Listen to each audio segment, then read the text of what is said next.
Bonjour Emmanuel Richard. J'aimerais tout d'abord vous demander ce qui vous a donné envie d'écrire sur le sujet. Était-ce un besoin de briser un tabou, de déconstruire certains préjugés ou encore de réinterroger les normes?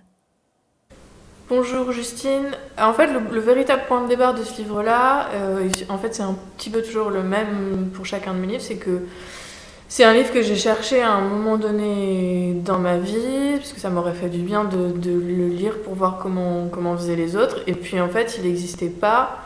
Et voilà, à partir de ça, je me suis dit que ça serait intéressant à un moment donné de fabriquer ce livre et d'en faire un genre d'outil consolant.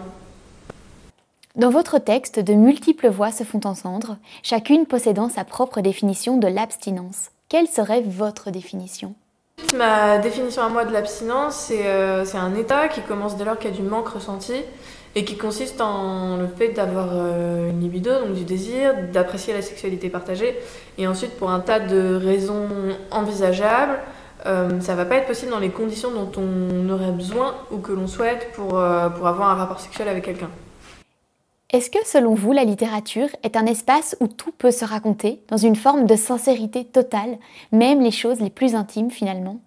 Pour moi, la littérature, c'est vraiment précisément exactement le lieu, et c'est pour ça que ça m'intéresse, c'est pour ça que ça met un genre de respiration, où on peut dire la vérité, enfin pas la vérité parce que ça n'existe pas, mais en tout cas une vérité. Et c'est ça que je trouve nécessaire et intéressant dans cet exercice. Au-delà des différences genrées, sociales ou encore raciales, quelles sont les quêtes et les interrogations universelles que vous avez pu dégager de ces différentes rencontres? Alors, ce qui se dégage de manière extrêmement frappante et qui m'a même assez surprise parce que je pensais pas que ce serait dans ces proportions, c'est le fait que la plupart des gens ne sont pas en mesure ou n'ont simplement pas du tout envie de séparer le sexe et les sentiments.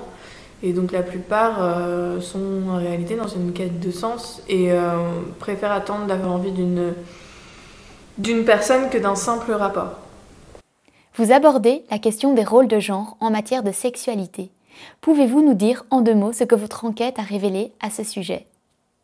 Tout ce que ces échanges avec les gens a révélé, c'est que, comme je le présentais, et ça m'a fait vraiment super plaisir parce que j'ai toujours trouvé ça complètement débile, et donc j'étais très heureuse que ça déconstruise tout ça, c'est qu'il n'y a pas du tout d'essentialisme des sexualités et que c'est cette espèce de double cliché, double standard complètement inepte qui circule encore aujourd'hui. Il est faux, à savoir que les femmes auraient une sexualité affective et les hommes une sexualité qui relèverait de besoins impérieux. Ça, c'est pas vrai, c'est la base de la culture du viol, mais ça n'existe pas. En réalité, c'est pas du tout comme ça.